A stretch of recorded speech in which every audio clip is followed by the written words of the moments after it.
What time is it? That's close enough. Yes. Hey, everybody. Welcome to the Extra Credits panel at PAX 2017.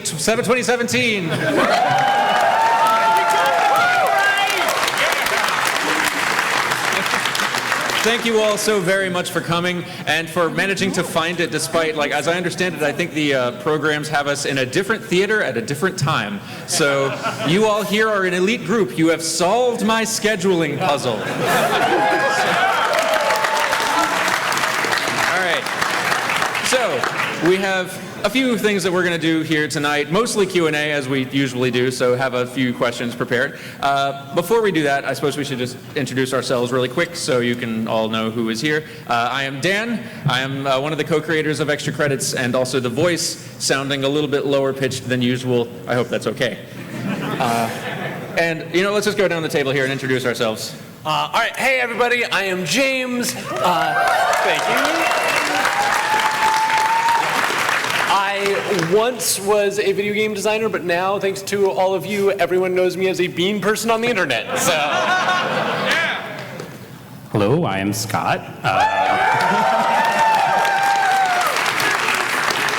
I am also a bean person on the internet. Oh, I don't get applause for that. James does.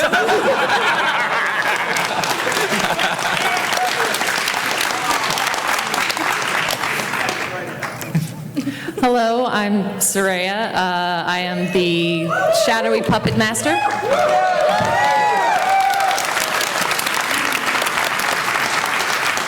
And I also sometimes write extra history.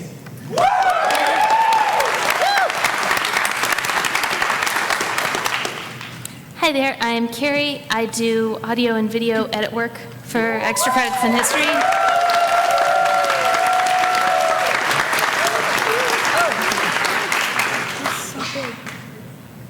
Notice. Oh God.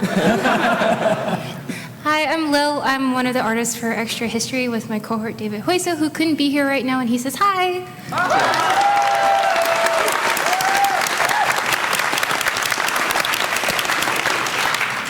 I am Belinda. I'm the community manager who reads your YouTube comments to know if you are naughty or nice.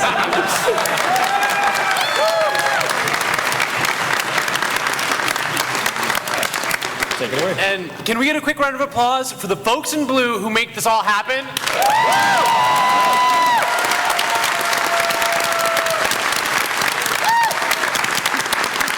And especially this time, because... Go ahead. No, so every year, there's sort of a tradition at PAX where I end up asking for something completely absurd from the enforcers, and it comes to the point where I tell everyone there's nothing the enforcers can't do. And it's always a random cable or but always something very obscure. And this year, one of them yesterday caught me as we were walking by and said, what crazy thing are you gonna need this year?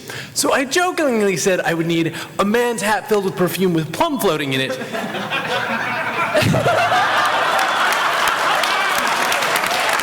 Nothing they can't do.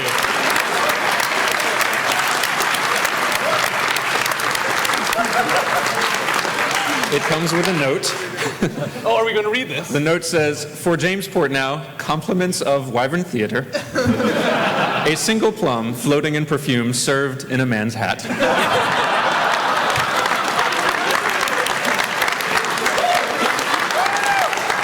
P.S. The quote was incorrect on your tech request. You and your lies. All right. So that's everybody here on the team, most of the team that we have present. So I guess since we've only got an hour and there's a lot of you, and I assume some of you have questions maybe, we're just going to jump right to that part. We've got a video thing maybe to show at the end, but we'll save that for later. In the meantime, our lovely artist Scott will be just doodling, I think. Are we doing any announcements of the nearest future? No. No? All right. We are filled with mystery. I got it. Yeah. I mean, I promise we're working on stuff. We're just not announcing it. So anyway, if any of you happen to have any questions you would like to ask anybody here about anything we do or don't do, but we won't be able to give as many good answers for that, there is a microphone right there, which any of you who has a question for us may line up at and ask a question at. Hello. All right, we already got one. Awesome. Yeah, I love your shirt. What is your favorite video that you have made? Fail faster. Yeah. I think that video applies to every creative endeavor you could ever try. Just do it, and it won't be great the first time out, but you'll learn from it. I think for me, it's got to be the games compulsion videos, just because they're hard for me to even watch, but like the number of people who have come up and said, I realized I wasn't alone when I saw that. I mean, that's something that music actually did for me in high school with just the way I felt about a lot of things, and it's just infinitely humbling that people come up and say that about something we did, so that one's mine. Extra frames is kind of my baby, so I think the one on Mass Effect animation is my current favorite, and my next favorite is still in the works and won't be done for a long time.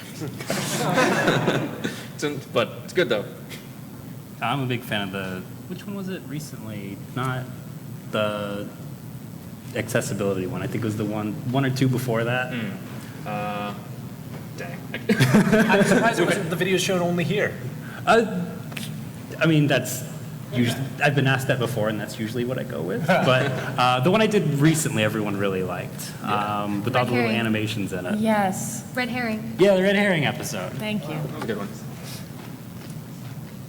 Any favorites? I'm suddenly realizing I can't remember We've made a lot of 348 videos. extra credits videos and 135 extra history videos.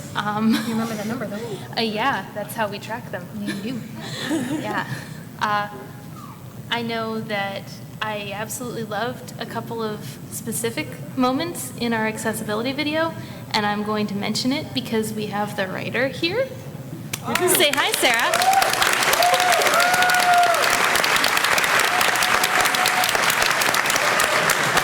And just to call out another writer, I also absolutely adored the Hiawatha episodes. Oh, hi. Hi, Soraya, who wrote the Hiawatha episodes. Thank you. Yes. I'm glad you like them. They rocked. What was the name? I'm trying to remember the name of the video we did last week before accessibility. We really should be able to remember what we did. You guys, But the reason several I of us really, have electronics. the reason I liked that video was because it had the fewest number of dislikes I've seen in my time. To be fair, we're usually working on like 8 or 9 videos at once at any given time. So, I actually am uncertain what we have and haven't launched. so there's Keep Cutting, there's Game AI, there's Marginal Mechanics and Red Herrings. I think Game AI is the one you're thinking about. Yeah. It was very like non-controversial. Everyone was like, "Yeah, this is a great idea." Just along with it. What was the really short one we did? Fail faster? No. Awesome per second or something. Yes. Awesomeness per second. Yeah. That one was strong. That one was great too. It was unfortunate that it came out on April 1st. Y'all thought we were kidding. It was a good goof though. It was a good goof. All right. Sorry, real quick question for James. The hat may have actually already answered my question, but at this point, do you actually need the things that you were asking the enforcers for, or are you just messing with them at this point? So, I would like to say I do, and I clearly do. Okay. Gonna need that hat. I need that hat. It's not a want. This is a need. It's really about the flavoring of the plum. You have to get it just We are right. basting this plum. Okay, thank you. Hi. Thank you very much. I've been watching you guys before you were even called Extra Credits. This question is likely for James, but anyone can answer. Do you think with the recent rise in like popularity, like D&D and other role-playing, like pen and paper role-playing games, both offline, online, with like Roll20, do you think? Sorry.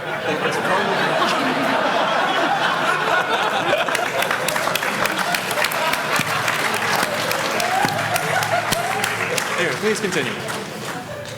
Do you see game developers trying to capture that cooperative storytelling or improv and openness in future games? So this is actually a really good question because it's something that has been sort of the holy grail for RPGs for a very long time.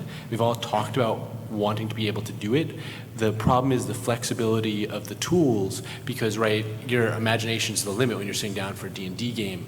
And every time we've said we're going to do it, we have failed. I hope so. I know there are a lot of people who, for a long time, have wanted to do so, and I think in the next 20 years, we'll have the ability to really deliver on that experience. But for right now, like, having a key part of that is that social interaction, not only with the other players, but with the GM, right? And that's the element that we're really lacking right now. So people are trying, but I don't think we're very near to being successful in the way I would like to see us be. Thank you. All right, thank you. Hello. Hello. Because they brought it up really quickly, just piracy is probably my favorite episode for that 10-word phrase. My question, in some video, I don't remember, there was, I think you said that you were friends with, like, who was it? Davey Reedon. Can you explain that? I don't know. So we met him at literally one of these panels. He came up as like, hey, I made the Stanley Parable. It was right after we had launched the Games You Might Not Have Tried with the Stanley Parable. He came up to us, said hi, and we've just hung out ever since. If you ever come to MagFest, he's usually there, and sometimes we drag him up onto the panel. Yeah, he's very nice. Yeah. Thank you. Hello. Given that it's been 5 years since your mechanics dynamics analysis video and 10 years since the original paper has been published, besides mastery, what additional aesthetics have you discovered that aren't covered by an NDA?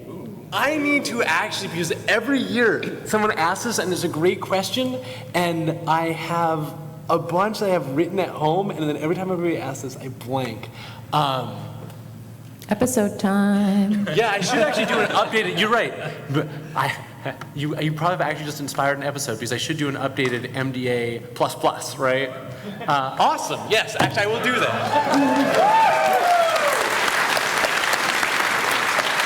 Hello.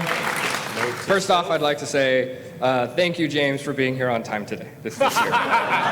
You don't like my stylish roll in after all of you guys? Hey, you come in styling. That's great.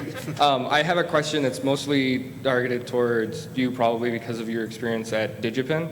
I'm currently in the master's program, and I'm going to be soon taking on the game development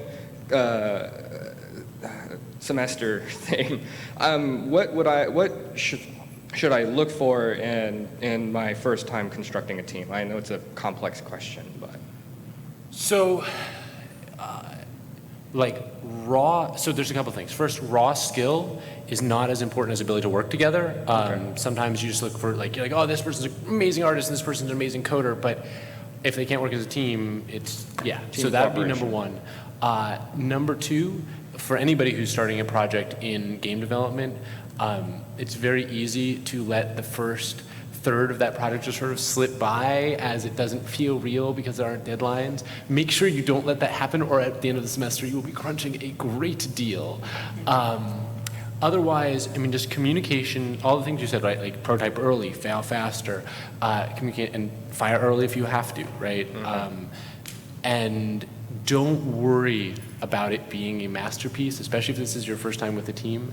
Like this is to learn. You'll get to that masterpiece on time 3 or 4. So this whole project is a fail faster experience. Yeah, nice. Thank you. Does anybody have any other thoughts from other development experiences on working with formulating a team? I've never had any that weren't already, I didn't have to work on any student teams or anything like that where I had to assemble a team myself for a game anyway. So, no. Fair enough. Moving on. Right. Daniel's best advice would be do your project the night before.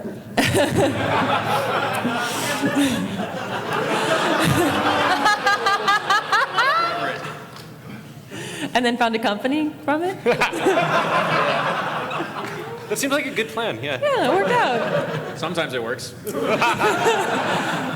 Hello. Hello. Let's see. I noticed you have a lot of people that work here, and I'm wondering how you find people. A lot of them have been sort of by accident. Some of them have come to us. Like Scott emailed me originally, way back in the day. And I was found in a field. Sometimes, Lil was a friend of a friend, and who we ended up getting in touch with. I should actually tell the one about David, who's not here. Yeah, but actually. I feel like this is important because a lot of times in our modern world, we trivialize doing anything because it feels good or because you want to express your passion about something. David, who does the Extra History episodes, or is one of the artists for Extra History, he did a poster for us, just a random fan poster, God, it might be 5 years ago now. Yeah. And we were talking about artists for Extra History when we were first going to get it going, and I remembered he did this poster. And I dug through 5 years of Facebook posts, which was an interesting experience, and found it, and then found his name, found his DeviantArt, looked through it, and then we hired him, right? Because he did a random poster that we thought was cool, just on a lark 5 years ago. So it's been through a lot of different means. Like Dan Jones in particular, when we got him on the team, it was because he was a friend of Lily's and Scott's, and Scott came to us saying, this guy's great, but some bad news. His name's Dan, he has brown hair, he likes green. So. And we did find Lil in a field. She was wandering in rags, screaming. If it hadn't been for Soraya, I don't know where I would be. Wandering a field in rags, screaming. I think at that point I would have wandered into a town in rags and screaming, and God knows what would have happened after that. But instead, she's doing art for Extra History. She bought me my first pair of shoes. And girl, you look so styling in those shoes. Dude, I really do. So everywhere is where we get them from. Thank you. Hello. Hello. Recurring veteran to this panel. Welcome back.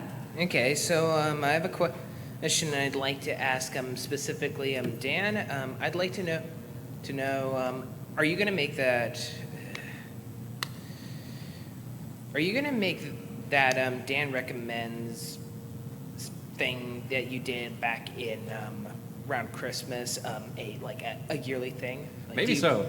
It depends on how much spare time I have, but that was really fun to do. And in recommending a bunch of things, I got to kind of comb through the comments, and a lot of people recommended a lot of great channels to me that I can now help to boost this year. So if I have time, I may not make a full 3 videos long thing, but making at least another one, I might do, because I found some other good ones.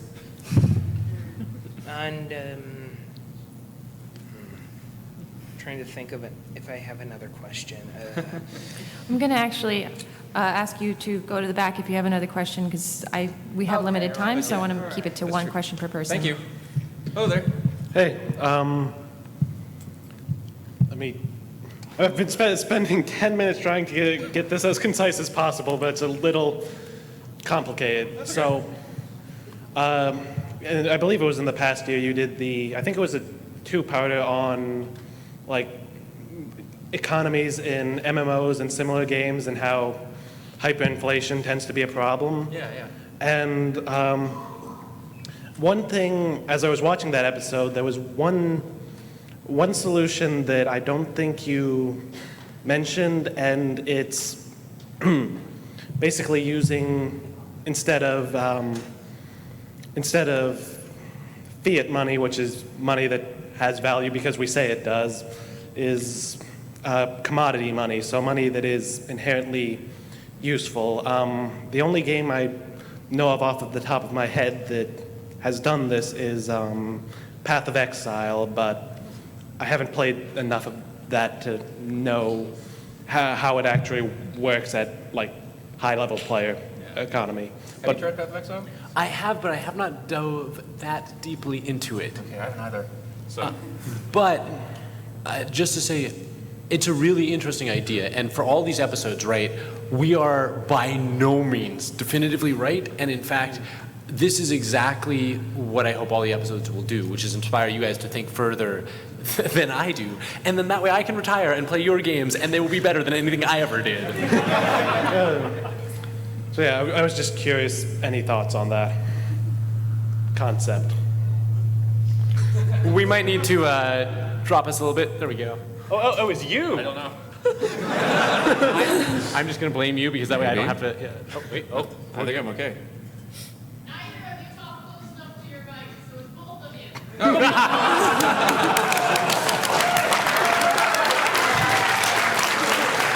right, then. Thank you, Dust Boomer. Indeed. I don't know. Do you have any further thoughts on that? No, I mean, I think that a commodity money solution where the money itself has intrinsic value within the game, for example, if potions were the currency, like health potions or whatever were the currency within a game, I can see that as a potential way to mitigate hyperinflation, and you avoid the problem with commodity money in a real world environment, which is that there's actually limited quantities of it, so you can't expand the economy in the way that you can by mining monsters all day long. Yeah. That's pretty good for not having any thoughts on it. All right. Thank you. Hello. Hey. So, what videos have you wanted to make for a long time, but you just haven't had the time or the opportunity to do it yet? Oh, I got one! So, for, God, how, is Bloodborne 2 years now? 3? It's at least 2. Right. So basically, since Bloodborne came out, I have felt that I'm just going to hum quietly into this mic. Actually, whenever anybody else moves towards their mic, I'm just going to start humming quietly. It'll be great. I believe that I think there's an alternate narrative to Bloodborne, which is fascinating if you assume that all of Bloodborne is a psychological landscape. If you do a sort of Jungian analysis of Bloodborne, taking, like we sort of did with Silent Hill 2, like why people really like Silent Hill 2, if you do that for Bloodborne, you'll find that there's another story going on that I think is really good, and I've always wanted to do that one, but it's going to take so much time and effort, and I would have to brush up a lot on my Jung, but I really want to do it. So we'll see if that one ever happens, but that's mine. Yeah, mine is stuff I am working on. It's just going to take me a darn long time, and I wish if I had more time, it would come out faster. But it'll come out eventually. But yeah, so someday. Mine is another extra frames thing, and it's actually a lot of extra frames things that if I ever finish them, will come out back to back and be just like almost a full month of videos. But as you might imagine, that takes a long time. So then someday. Anyone else got a? Mine is pretty much every topic every patron ever suggests on Patreon. Yeah. I have to read through those like every time to just make sure that they're following the rules, and every single time there's just like a giant list of like, that sounds really cool, that sounds really cool, that sounds really cool. Okay, that all sounds really cool. Yep. You know what kills me? Then we're looking through them, and I end up Wikipedia rabbit holing into all the people in those events, and I'm like, oh, we can do a whole thing on that guy. Yeah, so I'm excited for the extra history stuff that we get to, like, basically every time a topic gets picked, I go, oh, cool, this will be fun. That's literally what he's typed to me several times. But yeah, thank you. Thank you. Also, because of your shirt, eventually I do want to do a Walpole episode. Yes.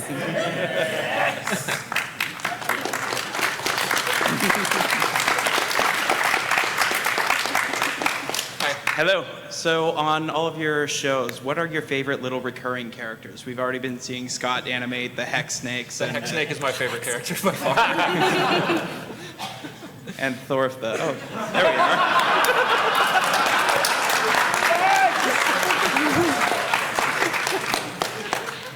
Yeah, no, the Hex Snake is my favorite character, and every time it pops up, it just makes me giddy. I've got to go with Walpole. Yeah. The fact that all of you guys made Sir Robert Walpole a tiny internet meme is just like the best thing ever. I like Robert of Flanders, we cool. Small Dev is one of my favorites. Just freaking Small dev. Thorf is also amazing. Hex Snake kills. Yeah, can I mention that we have stickers of all 3 of those characters right now Right. at the booth? Scott also does this thing, and I don't know how many of you get to catch it, but I get to frame through each episode, so I catch it every time. He makes word puns. Yes. When he doesn't know what else to do, he puts, like, Mario's overalls up for the word overall. Yes. He once, and this is a couple years ago now, so he once did, Daniel said, for example, and he kind of slurred it, for example, and so Scott drew the word example in bubble letters with fur on it. My favorite one was when I said, okay, so, and he drew up the letter O and like a bottle of cheese dip. So keep a weather eye. My favorite one of those is when he said, who knows? So I had a picture of Matt Smith with an arrow pointing to his nose. I remember that one. Oh, that one hurt me, and it was so good. Ooh. I guess not necessarily Thorf the poison hater, but actually like the name tag, Thorf the poison hater, please don't poison me. Like just, I want that to have legs and running around and saying, hi, I belong to someone that doesn't want this. I was a big fan of the Hexnick, and I still am. But then in the accessibility episode, we saw our favorite dad, Craig. And so one of the things I really like about the episodes is that they often feature like cameos from game characters, and it's really kind of fun finding those Easter eggs in the videos. So I hope that we see more of Craig and other daddies in future extra credits episodes. She's not kidding. She caught Craig, like, I didn't have audio playing on that episode yet, and she saw him just standing there. She hadn't seen him with the stroller. She knew him from the pose and the hair. It was intense. Got some Craig fans on the team. Thank you. Hello. Hello. So we hear a lot of stories about people who end up breaking into the industry through lots of grit and determination and all that, but there's understandably a survivorship bias in those stories. Would you guys be willing to share some war stories of times where you're kind of in, you're out, you're in, you're out, or like say a contract is ended and you're back out, or you're working on an amateur title at home and financial obligations compel you to get a job that doesn't leave you enough time to do that, or anything else like that, when you're in the penumbra of the industry, so to speak? I can give some. Go for it.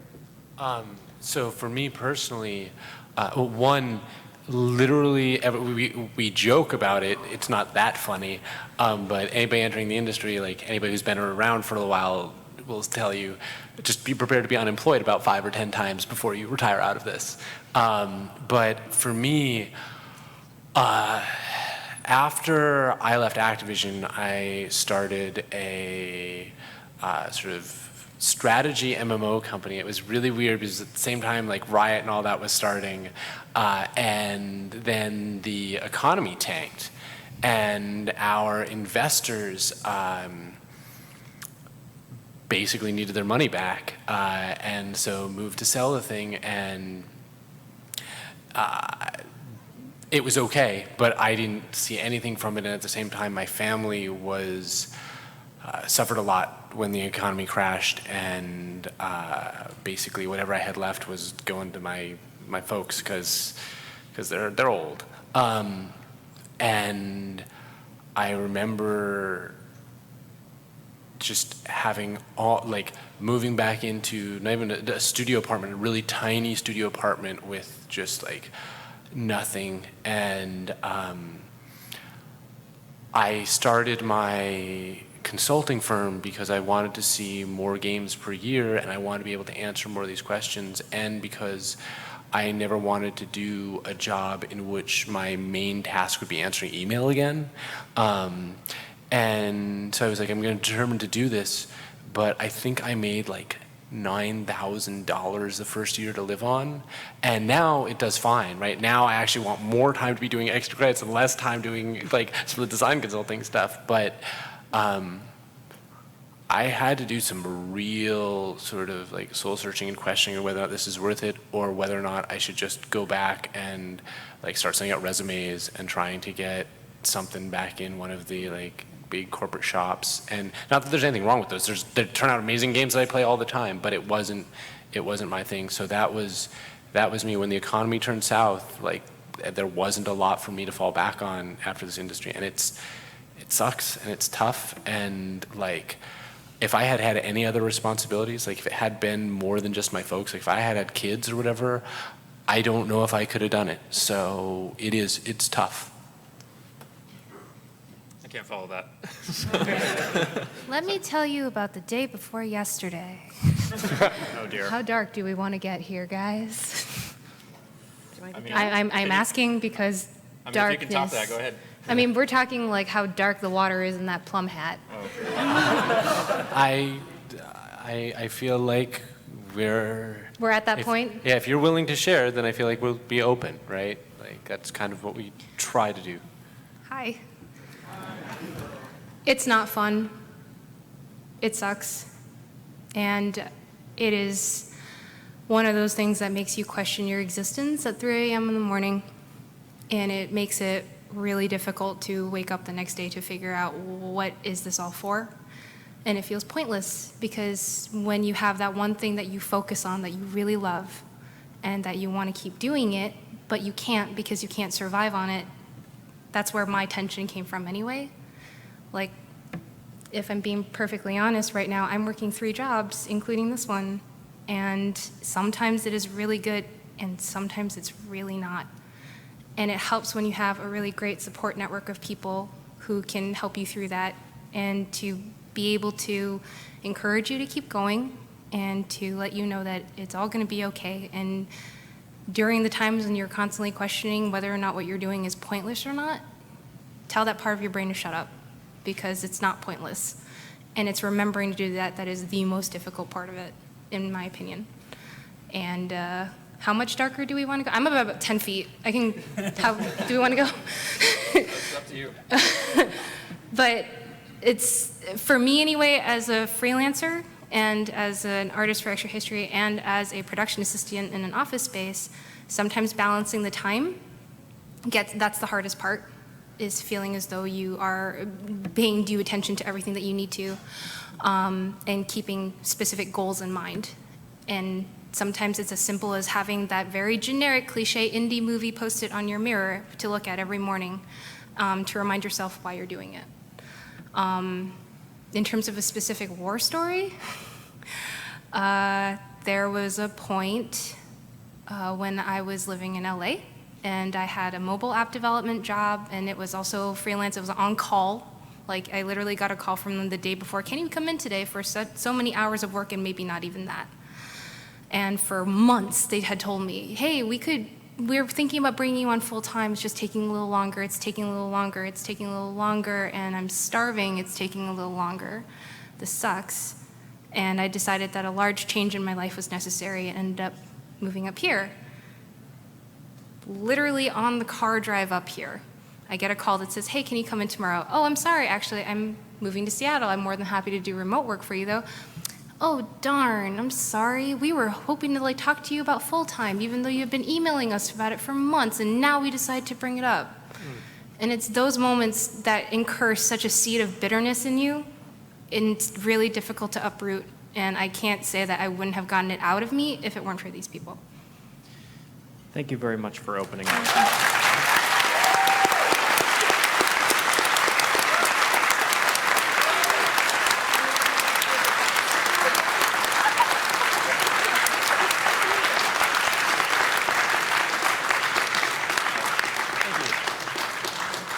Hello. Hi. Hey, I got a question. Bring it but I'm- back up. Yeah, Bring I can it do it. back up. I can do that. Thank In you. fact, on that note, I'm kind of a 2 cents guy, and I know it's really easy for everybody to measure themselves by like their job and their money making and their worth, but just to kind of encourage you guys, like if you can measure yourselves by love and fandom, you got a group here, guys. You're doing an incredible job, and that's a small portion. So.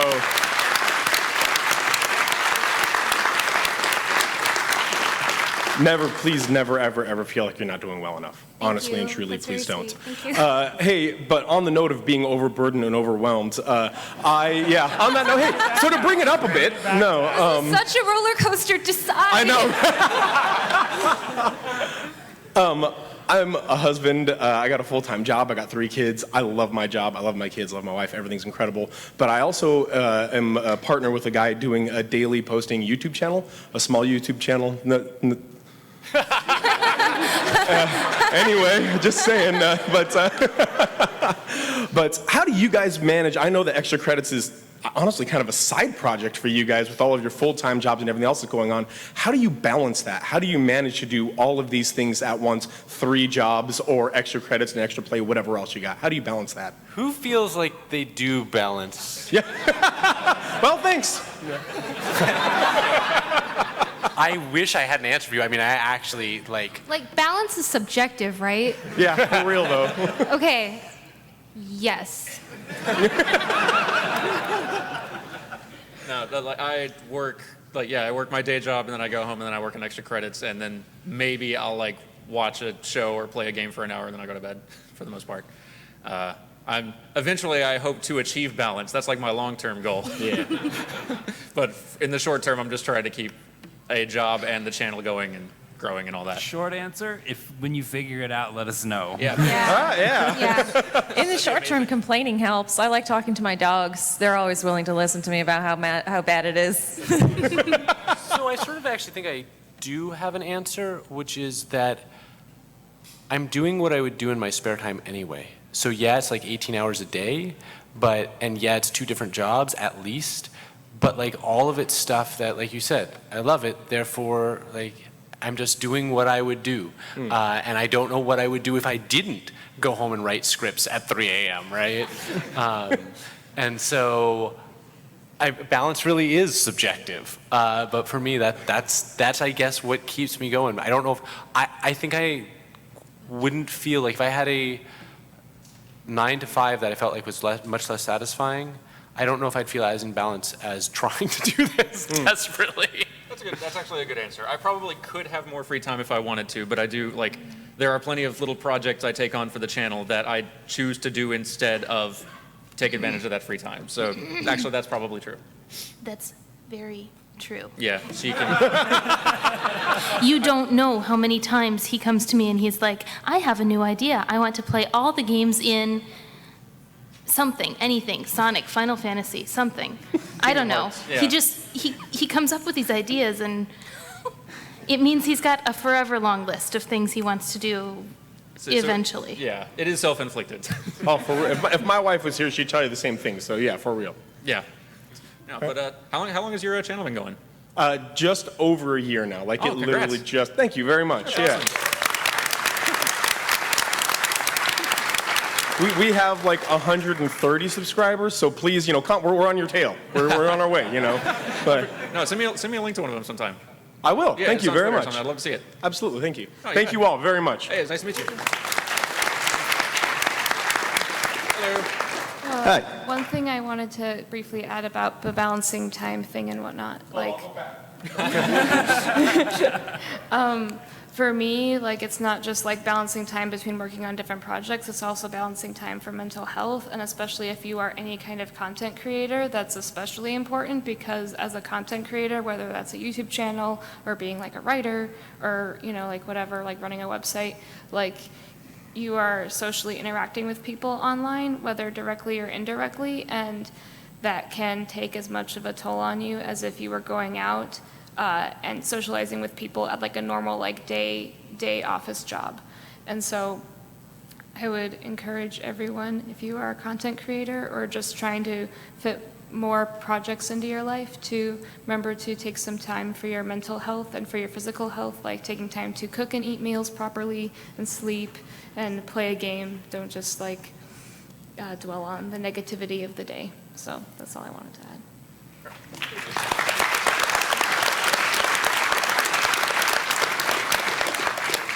Hello. Hello again. So you very recently released a great video on accessibility, which is something that is very important given video games are rough for people who have everything going for them sometimes. But we live in a world with like microphones and speakers everywhere. We have haptic feedback and rumble packs and not rumble.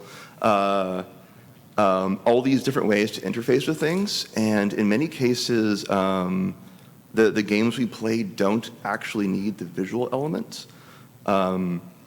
And for some people, the visual element is not available.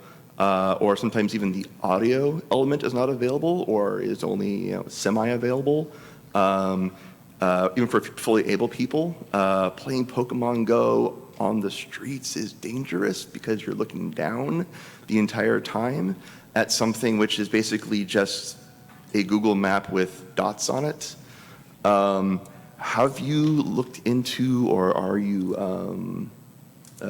planning anything on things like audio games, especially those that like emphasize descriptions that are not keyed for people who can see? Because generally speaking, audio content assumes you know what blue and green are instead of describing something as an object itself. Or even things like tactile games or tactile interfaces where you can feel that you're near a Pikachu and you're about to capture it.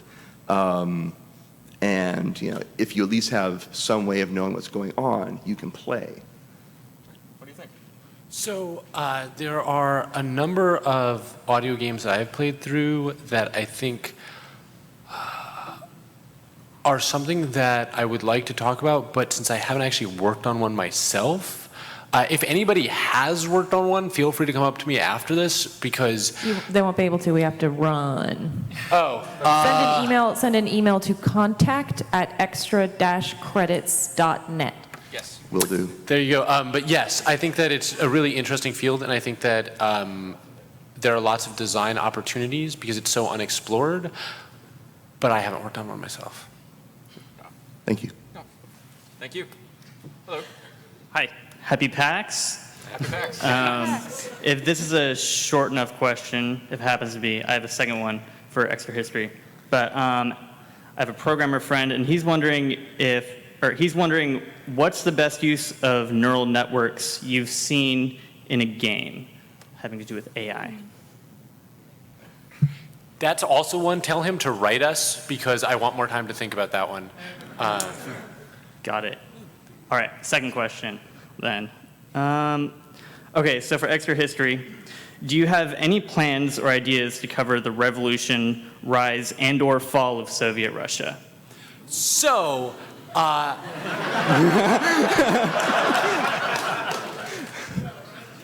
there's a couple of things.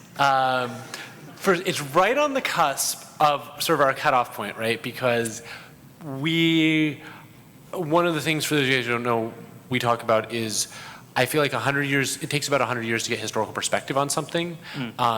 And Soviet Russia is a super weird one because our historical perspectives are all messed up because that was still a huge deal for us not so very long ago. My family fled the revolution to get here, so I've always wanted to do it. You've always wanted to flee a revolution? Oh yeah, and my grandfather would talk about walking around with newspapers for shoes and eating, to his dying day, ate onions like we eat apples because that's what they had. Yes, that's exactly what I want to be doing. So you have a plum. I do have a plum. Oh, it is not done basting, sir. I would love to. The short version is I would love to. I have to think about whether or not I am capable of doing it unbiased, and if not, I might pitch it to you, Soraya. All right. All right, okay, yeah. So, if not then, poor Poland might make for a good episode, just saying. Yes, Poland does get deep. Thank you. Being a flat plane between Russia and Germany is rough. Hello. First off, I wanted to start off by saying that you guys have my utmost respect. It's not an exaggeration to say that I've personally been inspired in my career by the work that you guys have done, and I want to just say thank you for that, first of all. Thank you so much.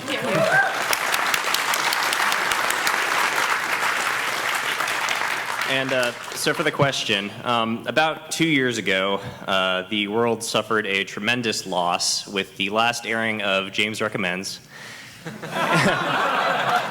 And I wanted to ask if right now you made an episode, what would you recommend?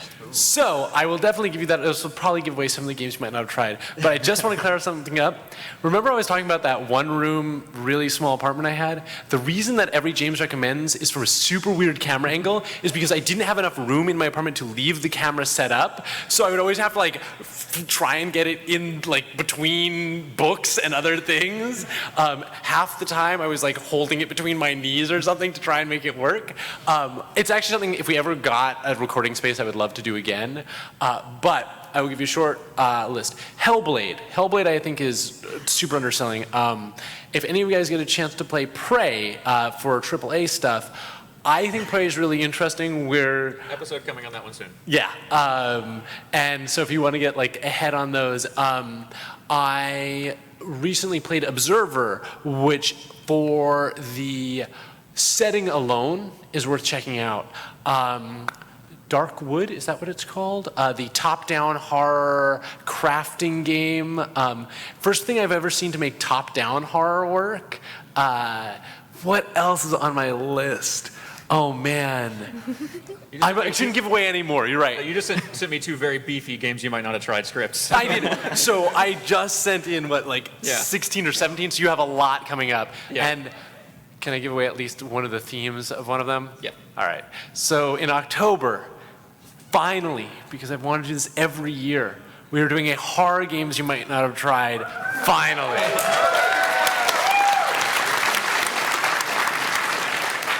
Thank you very much. Oh, thank you. Hello. Hey guys, I've been watching you guys since you started on The Escapist. Oh wow. Thank you. I've always loved your stuff.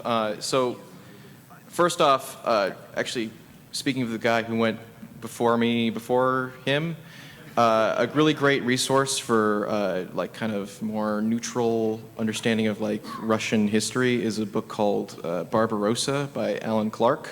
It's about the German-Russian conflict, but it's by a British author, so it's a lot more nuanced and balanced than, say, someone from America, for obvious reasons. Fair. My actual question, though, is you guys have done a lot of amazing episodes on like madness, elder horror, kind of like these H.P. Lovecraft themes. And this is kind of a question for the extra history guys, or guys and gals. Have you considered doing an episode on H.P. Lovecraft himself? Not too much, James. Just, yes, we've considered it. There are things of which we have thought. Y-E-S-Y-E-S-Y-E-S. Ask again. Stay tuned. Yes, yes. That's better than I could have expected. Thanks, guys. Thanks. Just a heads up, we do have a surprise Scott video that Daniel mentioned that's going to be at the end of the panel, and we have about like 6 minutes, so we got to kind of So yeah, we're going to finish the questions, we'll watch the video, and then just in advance let you guys know, we can't actually stay to chat or sign things because we have our little like extra credits gathering right after this, and we have to book it to that. Yeah, party. So sorry if we can't stick around to talk now, but we will be at our booth for the rest of PAX. So yeah, and anyway, it's 6 minutes till we start the video, so we have 6 minutes of questions. Go. Go. Hi all. I just had a quick question. So when you find yourselves engrossed, like enthralled, fascinated by a game, how do you find that bleeding over into the rest of your life? I think there's just go. I had a dream about this war of mine where I dreamed that I had found a beautiful rich person's house that was fully stocked and we were safe. And then I woke up and realized that that's why one of my first playthroughs like ended with the suicide because they had lived what I just felt. That was a good one. That bled over pretty well. Ouch. I think we should do one answer per. So Yeah, rapid fire. we should go faster. So yeah, but all right, so that'll be our one answer for that one. All right, thank you very much. That's a good answer. I liked it. Hey guys. So we keep kind of circling the accessibility episode, and I just want to say thank you for that one. A lot Thank of you, that Sarah. stuff is, yeah, especially Sarah. It's very close to a lot of people in my life. So seriously, thank you. Dan and James, you guys are pretty intimately acquainted with the Soulsborne franchise. It's a series of games that does a really good job of obscuring the lore, hiding it from the player, and if you don't go looking for it, you almost won't find it. What, in your opinion, why do you guys think that's successful? Because games are inherently interactive, and that is an interactive way of making you engage with the narrative.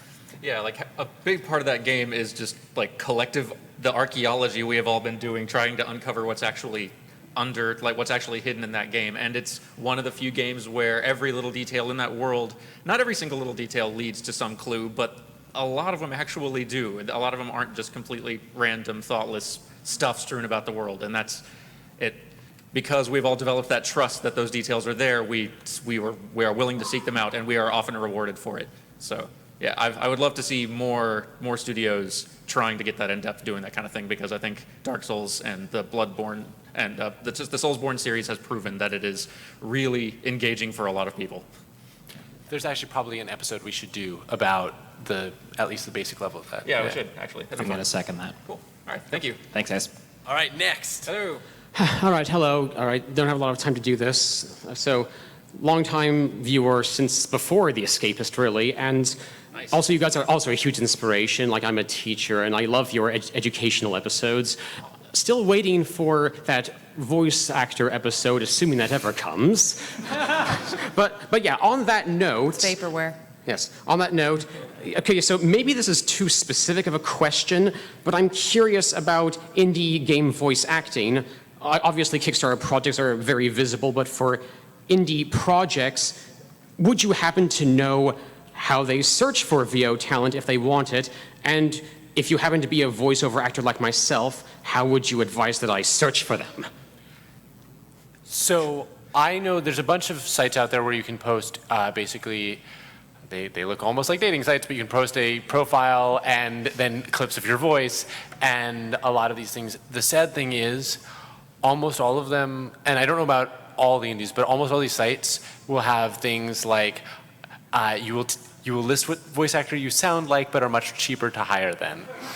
I could work with that. But right, but yeah, there's a number of sites that it sounds super weird, but just do post on all the like voice acting. I guess it's like DeviantArt for voice acting, but that's how often I find indie companies get these things. Oh, like any specific name by any chance, or is that? I wish I was trying to recall, but proper it's nouns fine, when I'm it's fine, it's exhausted, fine. I'm terrible with. It's fine. Oh, sorry. Good luck. Thank you. All right, should we do one more? We can do one more. Okay. Hi. So I have a question, but it's kind of hefty, so I'm just going to see you at the booth some other day. I just wanted to say that I actually sent you guys an email about 6 years ago. Oh, sorry. No. You responded to me, and let me say that, so I was putting together, essentially, for my senior project in high school, I was constructing a class about storytelling in video games and how the interactive medium is important. And you guys gave me some of the best advice I could have asked for. And I'm actually here with two of my friends, and we're doing a panel on Monday. That's awesome. So thank you so much. Congratulations. I just wanted to say that to you guys. So you guys are great. Keep doing what you do, and I'll see you at the booth some other day. What's Thank the you very panel? much. It's about constructing deeper analysis and game theories, and how to actually incorporate sort of high art into looking at games and critical analysis. So. And just because you've got a couple hundred people here, where and when is the panel? That will be in the Sandworm Room in Monday at 3 o'clock. Nice. Our website is withaterriblefate.com. Check it out. I'm sure all of you will like it if you like these guys, because it's quite in the same vein. So, oh yeah. Awesome. Thank you.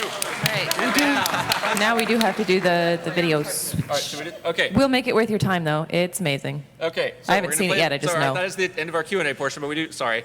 I'm sorry. I'm so sorry. But we do have a video from a Scott that we're going to play. So, assuming it works.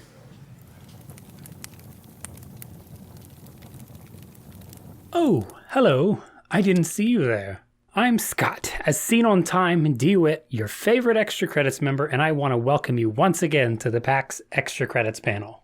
This year, I'd like to do something just a little bit different and tell you a story about one of my very first art jobs. Just a quick disclaimer, I never actually signed an NDA, but I also don't want to get anyone else in trouble, so no real names here. That said, one of my first art jobs was at a smaller studio that focused mainly on mobile and social games. They had just partnered up with a bigger studio that had acquired a property that was by a pretty big name in games. Let's say they've done art for, we'll call it Blaggin' Quest. It was a property about gangs, drugs, the seedy underbelly of organized crime, and it would have made an incredible console game. So naturally, they wanted to put it on Facebook. If you love clicking cows, you'll love selling the devil's lettuce. Now, they had the property, but they didn't have the funding, so I was on production to make a video that would entice investors into supporting the project. This video in question was a mess. For starters, they completely ditched this beautiful artwork found in the source material for this faux Disney thing. Now, it wasn't badly done, it's just, if you like the art direction of Dark Souls, you'll love Totally Spies. We finished this video more times than I can remember, only to have the neighboring studio come in at the end of the day, give us revisions, and ask us to stay late and revise it. Here's how the video and the revisions went. It starts off with a military woman chasing a witch that looks less like a witch and more like America's Next Top Model. The witch, it's also worth noting, was very clearly voiced by a man whose voice was pitched up. Because she sounded like this. The chase doesn't last long, and they begin to throw down. And here is where the most spectacular series of revisions comes in. You see, this is where the combat demo started, and we got all kinds of incredible feedback. The background is too static. Do you think you could add a rat scurrying across every 2 seconds? We explained that's too fast, and they said, nope, it's fine, and gave us our assets and told us to get to work. And by assets, I mean they gave us a single static silhouette of a rat that we proceeded to make the Usain Bolt of mice. Obviously, that wasn't kept, but it was replaced very briefly with the world's leakiest pipe in the foreground, which also didn't stay very long. Eventually, we got the combat to start with an adequately leaky pipe and a mouse that checks in on you every once in a while to see if you need anything. Our hero, the army gal, proceeds to mow down some gangsters like nothing. The witch lady then proceeds to summon this big demon monster thing that I animated, and whoops, here we go with more revisions. The animation, it turns out, was fine, but after it was finished, turns out they actually wanted him to be on fire. Now, before the animators and artists watching start screaming internally, I want to point out that they did actually give me the fire assets to add to our monster. Unfortunately, the fire looked like pixelated, poorly compressed lava bar from Doom.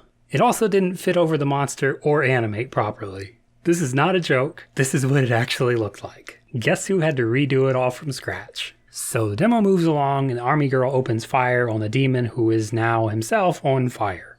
No damage. Then it's the demon's turn. He grabs her by the throat and snaps her neck.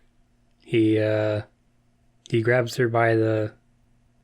Well, I didn't want to draw that anyways. She dies. It's gruesome, it's terrible. And we were like, are you sure you really want this in here? And they were like, oh yeah, absolutely. So we animate it, and oh boy, it's about as not great as you can expect. But what was great, and I am not making this up, I couldn't on my best day make this up. It would be my greatest dream of dreams to be able to come up with something this incredible. The notes we got back on that scene were, this scene is a bit too dark. Can you throw in a beach ball to lighten up the mood? And so we did.